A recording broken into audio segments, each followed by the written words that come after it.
sure it really does help paint a broader picture for all of us. So thank you very much. I'm now going to turn it over to Dr. Waters and Dr. Harvey from the Waters and Harvey Show. Darren Waters is an associate professor of history and the executive director of the Office of Community Engagement at UNC Asheville. He is a member of the Department of History, teaches courses on American history, North Carolina history, Appalachian history, African American and Brazilian history, and also specializes in the history of race relations in the United States and in Latin America. And Dr. Harvey is an associate professor in the Department of Religious Studies at UNC Asheville and teaches courses in African Indigenous and diaspora religions, Zora Neale Hurston, Black Religion and Literature, and the relationship between religion and the paranormal in American society. Dr. Harvey earned his PhD with distinction from Emory and has published and presented nationally and internationally on African thought and other topics germane to Black cultural experience. So this being Black History Month, I wanted to give them the opportunity to discuss what's going on with them. I know some things are on the burner for them. So Dr. Waters, I'm going to turn it over to you. Okay. Thank you so much for being here. Thank you, Amy. Thank you for the invitation to have us here. I see so many familiar faces here. Kit, it's good to see you. Even though you're right up the street there, we don't see each other that much. And but it's good to see all of you this morning. And let me say first here about my brother, Dr. Marcus Harvey. I want to thank him for jumping in. Amy knows I kind of volunteered Marcus for this, and but let me say about it, and I hope that he doesn't mind me saying this about him. Marcus and I have developed a deep relationship with each other, and I was born and raised in Asheville, as many people know, and I left here in 1985, and I've said, the lack of real opportunity on the racial front, I never had really planned to come back to Asheville to live. Ann Ponder, when she was chancellor of UNC Asheville, really started recruiting me hard to come back. And I think that was further advanced by the fact that I was doing a dissertation that was about the African American community here in Asheville, how that community developed, especially right after the period of the Civil War. But I've always said, and people have heard me say this before, that coming back and actually being here in this space and making the most of it like I have has really been helped by the fact that Marcus landed here at the same time.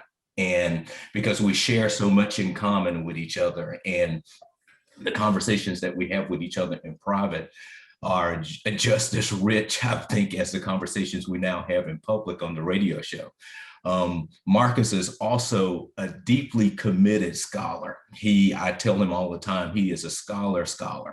I'm a tad bit different in that, prior to going to graduate school, I did work as a probation parole officer here in the state of North Carolina, chaired the city's housing authority in Raleigh for a year and a half, served on the commission there, was very active in the community in Wake County and in Raleigh.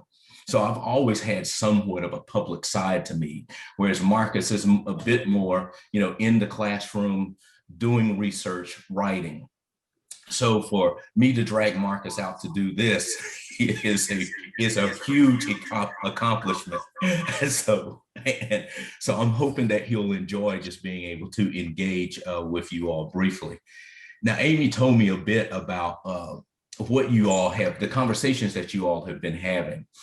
And I know that this is February, it's Black History Month, and Marcus and I, Marcus, when I sent in a blurb to Amy about what we would talk about, it was about, the blurb said, truth and history and the role that they both play in helping us to build those bridges of understanding. So Marcus and I have some opinions about Black History Month as it is now. Let me say about Marcus. Marcus is providing a good launching off place here for me. His son, he has a 5-year-old son who is my godson. His son's name is Carter. Carter is named for, was one of the most prominent historians that this country has produced, Carter G. Woodson. And I'm wondering how many of you might know who Carter G. Woodson is. Is there anyone in here who knows who Carter G. Woodson is? And very few people know Carter Woodson. W.E.B. Du Bois was the first African-American to get his PhD from Harvard. Carter Woodson was the second to get his PhD, African-American get his PhD from Harvard. In 1916, he started an organization called the Association for the Study of Negro Life and History. It is now known as the Association for the Study of what is African-American life and history, based in Washington, D.C. It still exists. I wrote deeply about Carter G. Woodson in my master's thesis. And, you know, it's interesting that when Woodson established that organization in 1916, he was told by many people that he went out to raise money to support this organization that Black people did not have a history worth studying. And so it was really through his own efforts that he really built this organization. My mentor was John Hope Franklin. John Hope Franklin really took the reins from Carter G. Woodson and really took the study of African-American history really to a whole nother level. I encourage you to look up both of these men, to look up Carter G. Woodson and to look up John Hope Franklin as well. There's now a section of highway in Eastern North Carolina in Durham that is named in honor of John Hope Franklin, but very prominent historian. But John Hope Franklin for years would tell me, you know, as I was still working with him coming through graduate school, that in the early part of the 20th century, as Marcus knows, white journals like the Association of American Historians, the Organization of American Historians, the Southern Historical Association, these major journals that still exist refused to publish the work of Black writers, of Black scholars. Eventually, W.E.B. Du Bois would be published there. So the only organ that they could publish through was through the Association for the Study of Negro Life and History, because eventually Carter G. Woodson established the Journal of Negro History. It's now the Journal of African American History that published the work of Black scholars throughout the country. And so that was the only way that their work would be published for years.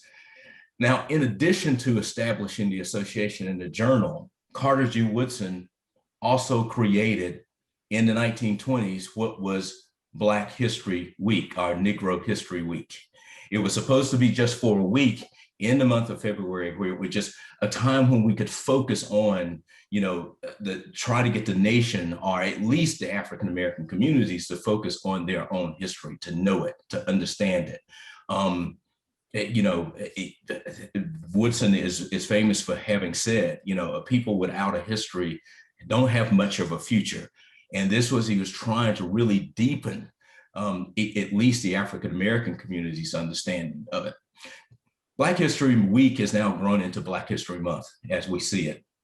In a lot of ways, I and Marcus can jump in here at any point, I find the month a little bit problematic now because we use it in a very celebratory way. Now, I will touch on here briefly Alexis de Tocqueville.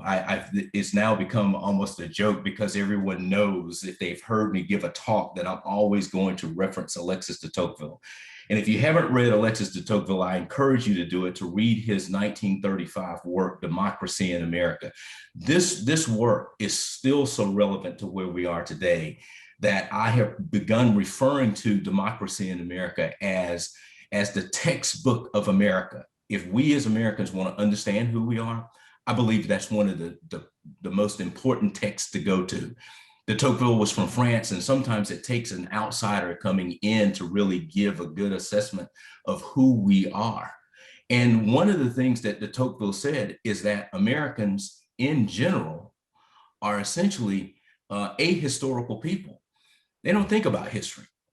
That what we think about mostly is the present moment. And he said this would make America great because it would be innovative. And you were talking about business innovation. The chamber focuses on a lot of that. But he also found it problematic that we don't think much about the past, how the present is connected to the past, and we don't tend to think that much about the future. And so he found this problematic, and it's still, I think, a part of where we are. I'm going to quote here, just there are people who understand this. One of probably the most historical minded people in the United States today may surprise you, but it's Bruce Springsteen. That if you listen to Bruce Springsteen's music, you will hear history, American history in his music. Some people miss that when you listen to his music, but it's there. And Bruce Springsteen once said, and I'm going to say this, and then I'll turn it over to you, Marcus, to kind of jump off of this a little bit. That Springsteen said this. He said, "The past is never the past. It is always present. And you better reckon with it in your life and in your daily experience, or it will get you. It will get you really bad." And we're witnessing some of that kind of play out in a lot of the conversations that we're currently having right now about the legacy of the Civil War. And I want to say it's not just here that we're having those conversations in the American South, but the North is having it. In 2017, the mayor of New York established a commission that was going to study statues and monuments that have been erected in New York. And that commission came back with a report, and some monuments were removed. One of the most prominent is the monument that was outside the Museum, I think, of Art in New York, the statue of Teddy Roosevelt, and which many people know that. Will recognize that statue. But I just want to say this is not a conversation just happening here in the American South, but it is happening all over the United States. And I think even as we kind of transition from one administration to another in this period of what seems like a period of calm, I really believe that this conversation is going to rebubble to the surface. Many of you probably were at the last Buzz Breakfast that Leadership Asheville did and heard Mitch Landrieu talk about his experiences in New Orleans. Marcus and I will actually be doing an interview with Mitch Landrieu tomorrow for the Waters and Harvey show to have a deeper conversation about the work that he did there. So I'm going to stop here, just kind of laying that groundwork, and let Marcus just jump in here and talk about his perspective on some of this. So go ahead, brother. Yeah, thanks. I would just say briefly, one of the things about the month of February, Black History Month, that I find striking and also problematic, to use the term that Darren used, is just the way in which we are very intentionally invited to remember very specific figures, very specific events, figures like Martin Luther King Jr., for example, the March on Washington, the Civil Rights Movement. And that to me is just very reflective of how our memory of the African-American past in this country has been shaped, right? Shaped by factors that aren't necessarily emanating from within the African-American community. And as a result of that, Black History Month, I think Darren is right. Black History Month has become, for the most part, a kind of, I don't want to say hollow, but a kind of superficial celebration of a curated African-American past, right? That is not necessarily reflective of the larger picture of African-American history, much of which is not particularly comfortable, right? Or celebratory in nature. And so just two other points to make that I think are somewhat reflective of how our memory of America's past has been shaped. So, and one of the courses that I teach, it's a humanities course at UNC Asheville. When we get to the unit on the African-American freedom struggle, and we discuss some American whites who were sort of against that struggle as early as the late 19th century, I use the example of a white woman named Rebecca Latimer Felton. So Felton was the first woman to serve in the U.S. Congress. She was a feminist. She was considered, a progressive woman. I think she had a column in a newspaper.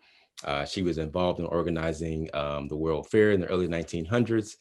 I remember when I was in graduate school, I was living at the time in DeKalb County, Georgia. And I recall seeing a historical marker to Rebecca Latimer Felton, really sort of marking the fact that, she was the first woman to serve in U.S. Congress in a very sort of celebratory way. And when I first started to teach this course back in 2000, this must have been the spring 2014. I was reading a book that Darren recommended to me by Joel Williamson, a book called The Crucible of Race. And he has a section in this book where he talks about Rebecca Latimer Felton and her sort of political perspective, particularly in the late 1890s. And she gave a speech to a group of Georgia farmers on Tybee Island around, I believe it was 1897 or so.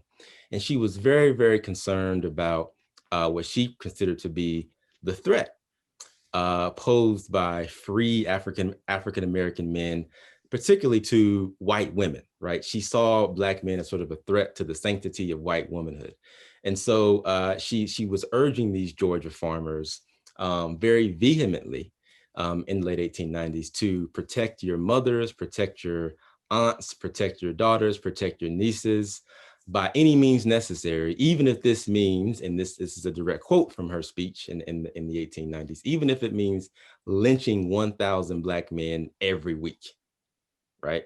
And I was just struck by this discovery, because when I thought about this fact, along with the historical marker to her in DeKalb County, Georgia, I was just knocked down by the fact that the marker doesn't mention that speech at all, which is really, a speech that can be read as inciting domestic terrorism against Black men in particular. And so, the way that Felton is remembered, I think, is very indicative of how our historical memory in this country has been very intentionally shaped and curated by powers beyond ourselves often. And then the last point that I will make has to do with an African thinker that I also have written about and teach about. His name is Mali Doma Some. He's from Burkina Faso. And I won't tell this whole story because it would take quite a bit of time, but suffice it to say that he has spent much of his career. He has 2 PhDs, one from the Sorbonne in France, another from Brandeis University. But he has spent the bulk of his sort of intellectual career, I would say, traveling throughout the Western world, North America, Canada, throughout Western Europe, elsewhere, trying to teach Western society about his indigenous African culture, that of the Dagara of Burkina Faso. And in an interview that I happened upon featuring him recently, he made a very interesting point that I think is actually relevant to what Dan and I are discussing today. And it had to do with our relationship in the United States to the past, to the ancestral past, to our ancestors. And his point, as someone who has been sort of serving as a kind of cross-cultural educator or cross-cultural ambassador, if you will, for the past, 25, 30 years or so, somewhere around there. His observation has been that we have sort of developed a kind of dysfunctional relationship to our past, to ancestors who have gone before. Because from his perspective as an African elder, as a man born and raised in Burkina Faso, he really doesn't see how what has gone before, how what ancestors both in North America and elsewhere in the Western world have endured, have perpetrated against other people, against the natural environment, etc. He doesn't see how those historical truths are in any measurable way informing the present, at least in the context of the United States. And I have to say that I pretty much agree with Some on this point, because when I try to look for evidence of us having a productive, honest, challenging, growth promoting with the American past, I really struggle to find evidence of this. Uh, and so I think that one of the things that this represents one of the problems that Darren and I try to address with the Waters and Harvey show, um, in a way that fosters conversation, that nourishes conversation around these issues. And again, not just superficial, sort of hollow conversations that make people feel good or that invite celebration or that allow us to avoid that which we don't really want to address.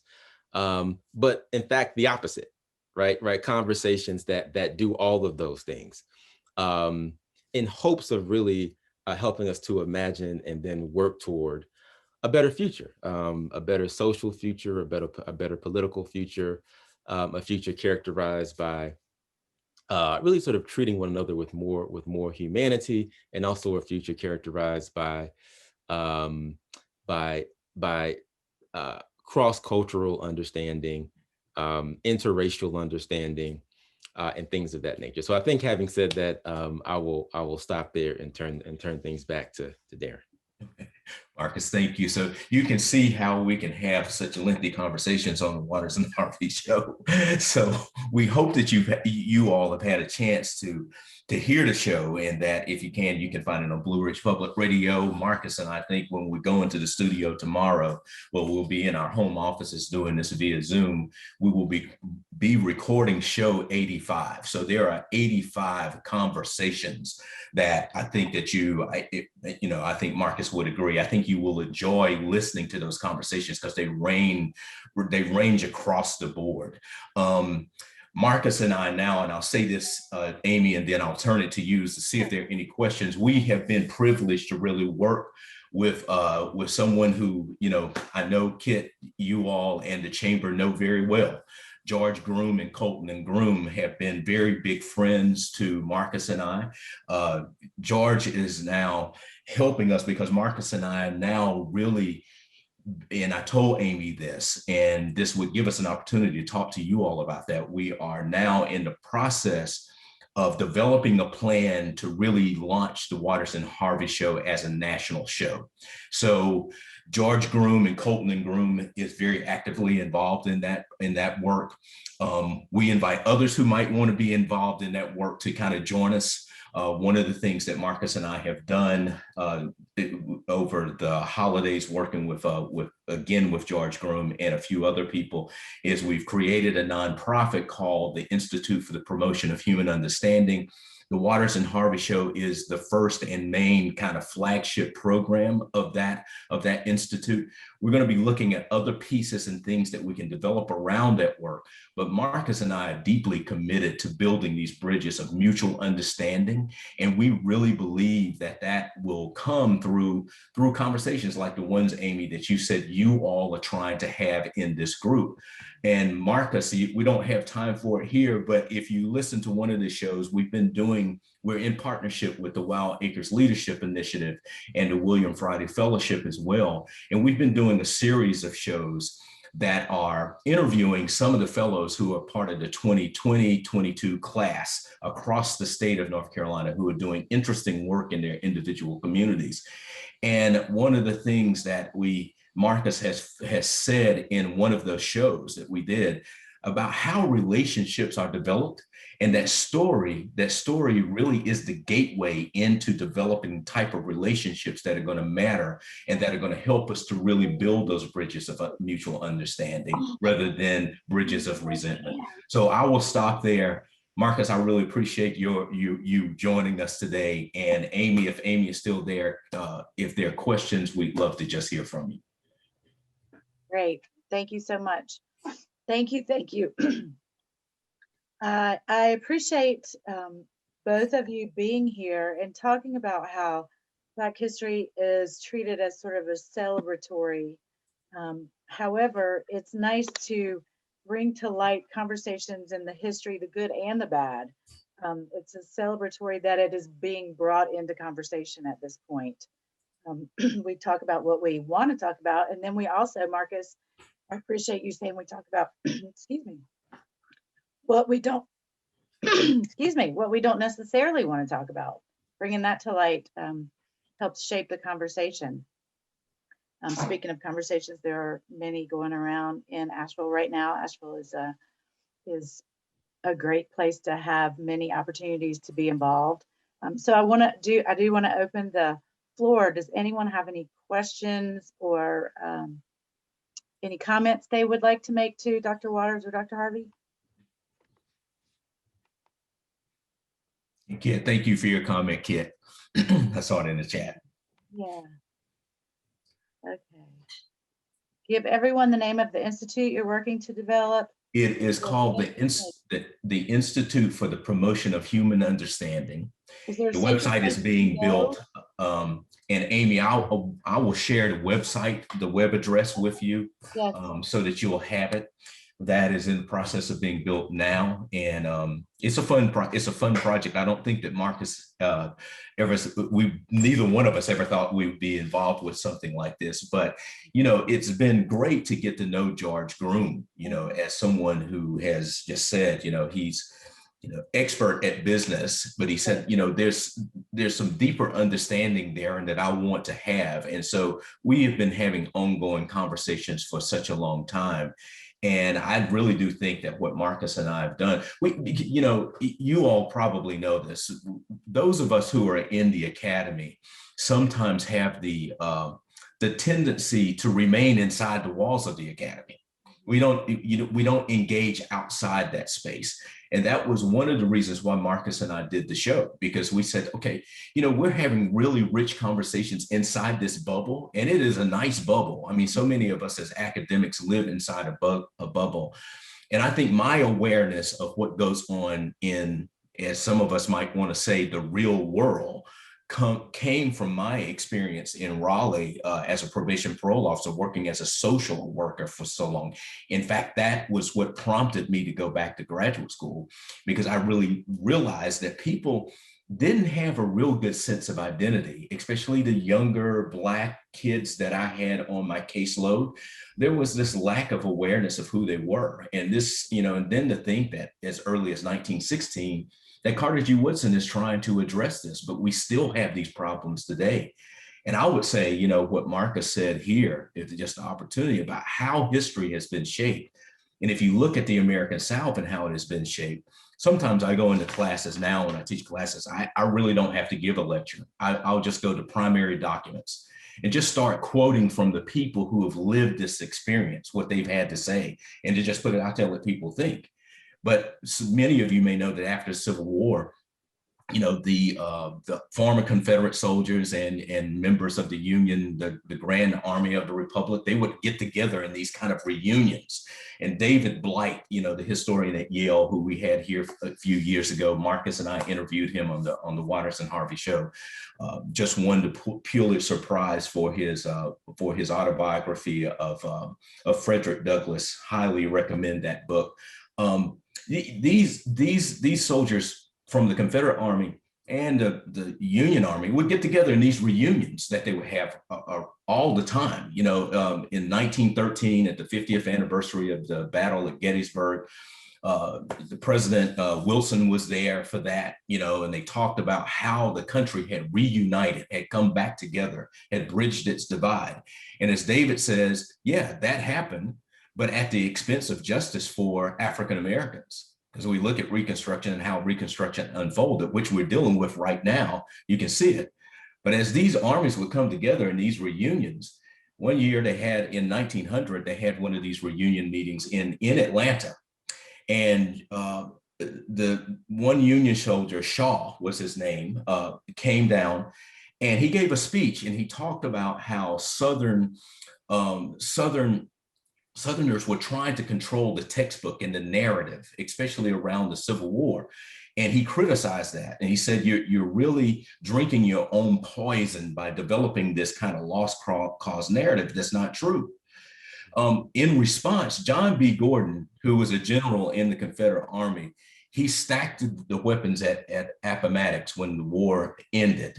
He became governor of Georgia eventually. He was also the head of the Ku Klux Klan in Georgia.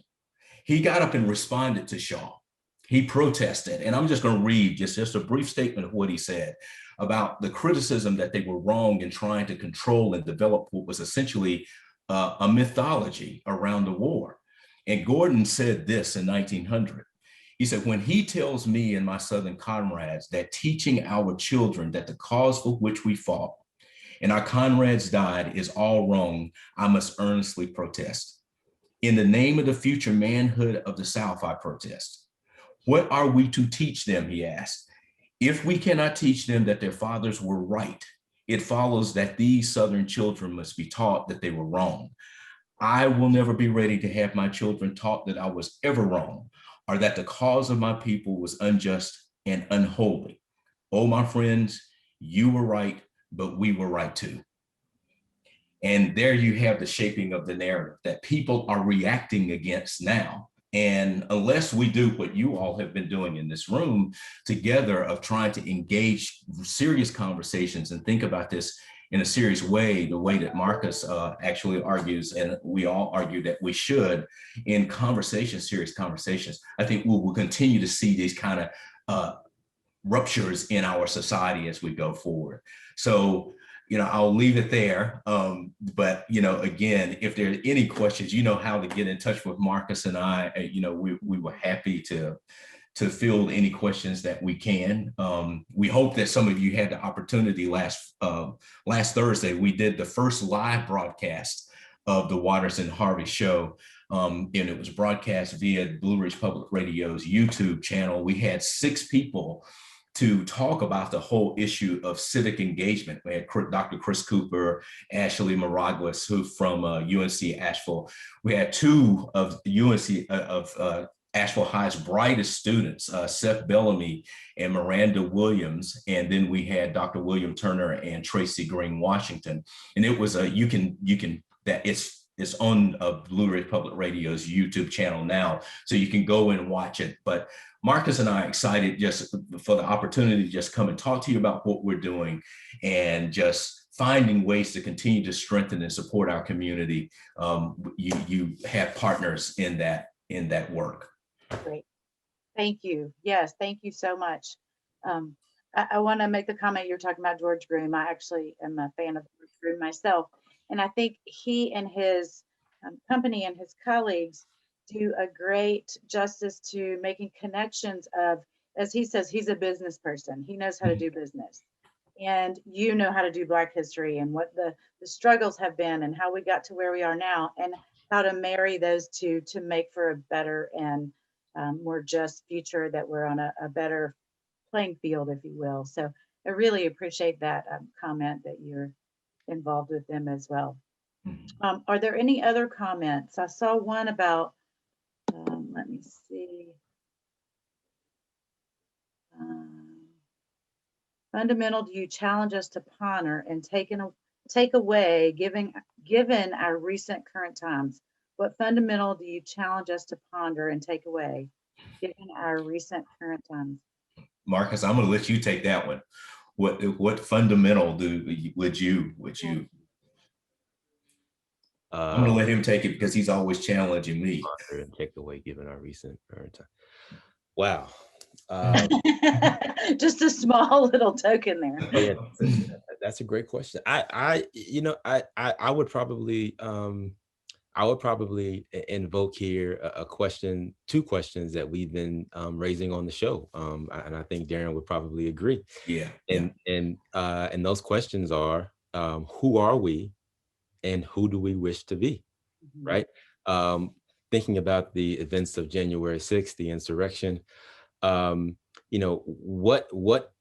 might that episode suggest, right, relative to those questions? Right? Is that a reflection of who we are?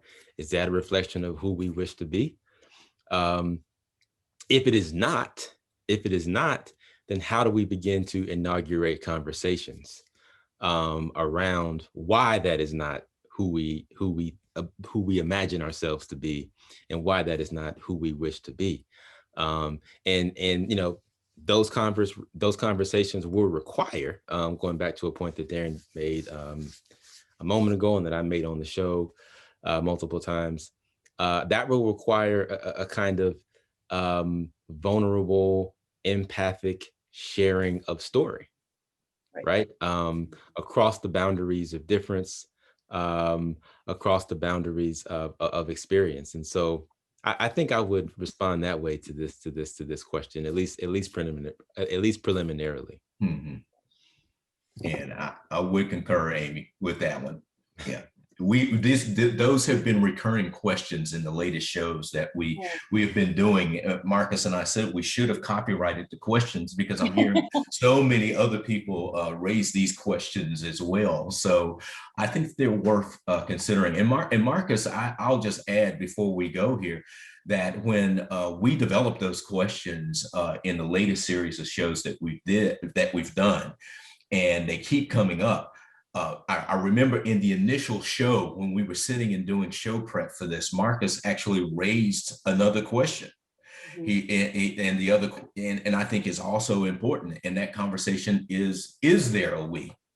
Despite the fact that, our Constitution begins with the word we, the people, is there truly a we? And can there ever be? I mean, it's some of you may be participating the next few days. I'm participating in the Reconnect forums that the Institute for Emerging Issues have been doing. And I participated in the first one that we did here in Asheville, Reconnect the Community. But it strikes me that it struck me when I was preparing my remarks for that opening event almost 3 years ago, that there are groups that still feel so disconnected that they've never felt a part of a community. So for them, it's not about reconnecting, it's trying to find a way that they can become connected to, and they haven't been. And that's not just an observation that I've had. Mo Green with the Z. Smith Reynolds Foundation has raised this point as well. And I told Mo not too long ago, I said, I've stolen your words, because, as they reimagined the foundation, they did these conversations across the state of North Carolina. And one of the major themes that emerged throughout those conversations is that people feel disconnected. They feel totally disconnected, and they want to be connected. So, I think the question that Marcus raised, the additional question of, is there we, it is an important question for us to consider as well. Awesome. Well, here we have spent an entire hour. For those of you who are here, thank you for being here. For the Chamber of the Business Before Hours, this is a different format, but we felt it very important to offer Dr. Harvey and Dr. Waters information, and to get you in front of them, to know that these conversations are happening, that you are welcome to be a part of them. We like to have the opportunity to make the connections between the chamber and the city and the people in general. We are, for lack of a better way to frame it, we are interested people. I think everyone here is interested. I think everyone here wants to be a part of the conversation. So again, thank you very much for both of you being here. We are not going to do door prizes today. I'm going to close it out. We only have a couple, and I'll save them for next time. But I do want to thank you all. If you need any information, you're welcome to get in touch with us here at the Chamber, or you may get in touch with Dr. Waters, Dr. Harvey. If you need information on how to do that, I'll be glad to connect you with them. But again, thank you all very much. I hope you enjoy the rest of your day. Take care, everyone. Okay, thank you so much. Thank you. Okay.